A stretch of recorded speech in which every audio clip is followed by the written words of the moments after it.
Hello friends, this is Sunny, and today I brought a movie that completely shocked me. I'm not even exaggerating.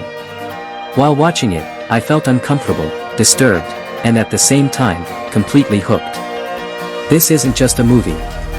It's a psychological experience. And once you understand the deeper meaning, you'll see it very differently. So sit back, and let's break it down. The story begins with a scene that will make your skin crawl. In a pitch-black room, a man calmly douses a corpse in gasoline. There's a strange sense of peace on his face. It's clear, this isn't his first time. This is Nomura.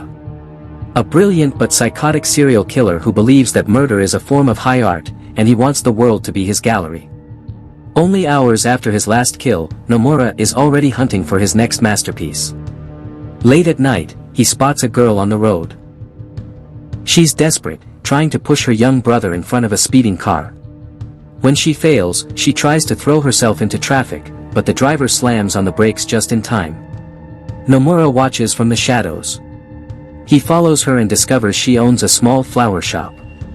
In that moment, he decides, she is the one. The next day, Nomura enters the shop acting like a regular customer. He wants to study her, but an angry old man interrupts. The man is screaming at kids for scratching his car. Nomura calmly tells the girl, "Give me a minute," and walks outside. He whispers something into the old man's ear. Whatever he said worked. The man turns pale, breaks into a cold sweat, and flees without a word. Nomura returns and buys out half the shop to win the girl's trust. Her name is Hisai. "What did you say to him?" she asks. "He never backs down." Nomura smiles. "I told him I have his license plate, and if he touches those kids again, I'll find him, cut him into pieces, and dump him in the river." Hisai laughs, thinking it's a dark joke. She has no idea she's talking to a monster. Nomura heads to a cyber cafe. He uploads high-definition videos of his murders to the dark web, meticulously wiping his fingerprints from the keyboard. Across the ocean in Indonesia, a man named Bayu watches the footage with twisted fascination. On the surface, Bayu is ordinary. He used to be an honest investigative reporter, but he crossed the wrong powerful man, a businessman named Dharma. Dharma's goons beat Bayu so badly he suffered permanent internal injuries. Now, he's a struggling cameraman, divorced from his wife Dina, and barely allowed to see his daughter, Lily.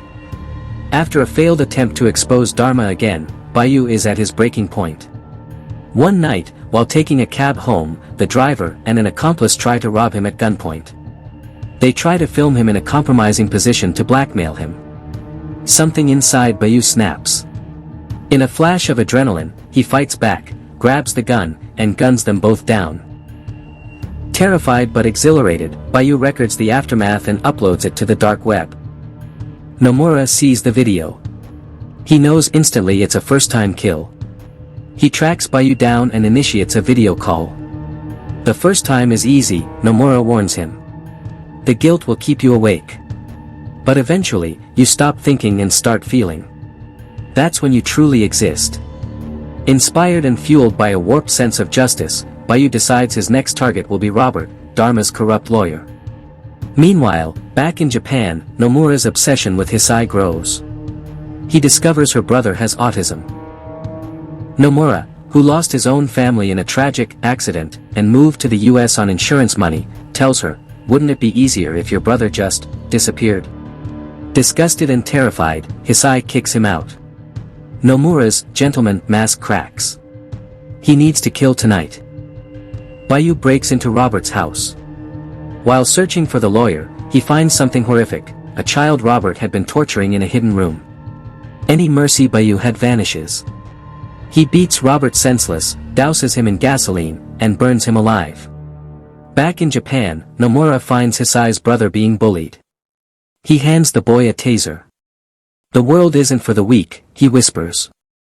"Next time they touch you, make them regret it." Bayu, now feeling like a vigilante, targets Dharma's son.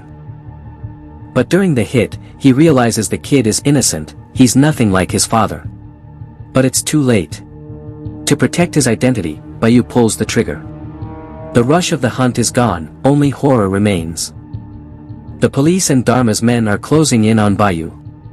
In Japan, Hisai discovers Nomura's secret torture room. She barely escapes with her life after a brutal confrontation. Nomura realizes Bayu isn't like him. Bayu kills for justice, while Nomura kills for art. To prove they are the same, Nomura flies to Indonesia. He finds Bayu's ex-wife, Dina, and commits an act of unspeakable brutality. When Bayu finds Dina's body, his world shatters. Nomura is waiting for him, but before they can fight, Dharma's men intervene. They capture both of them. Dharma prepares to kill Bayu and kidnap his daughter, Lily. Nomura escapes his restraints and massacres Dharma's guards. He hands a gun to Bayu. "Kill him," Nomura commands, pointing at Dharma. "Or I kill your daughter." With Lily watching in horror, Bayu strangles Dharma to death. "See?" Nomura laughs. "You're a monster, just like me. Even your daughter hates you now." But Bayu chooses one last act of fatherhood. He lunges at Nomura. In a final struggle on the roof of a skyscraper, Bayu handcuffs himself to Nomura and hurls them both over the edge. They hit the pavement with a sickening crunch. Bayu dies instantly. Nomura, paralyzed and dying, looks up to see a young boy filming his agony on a phone. For the first time, Nomura feels the terror he inflicted on others. With his final breath, he looks into the camera and whispers one word. Cut. This isn't just a story about serial killers. It's about how violence spreads. How anger becomes addiction.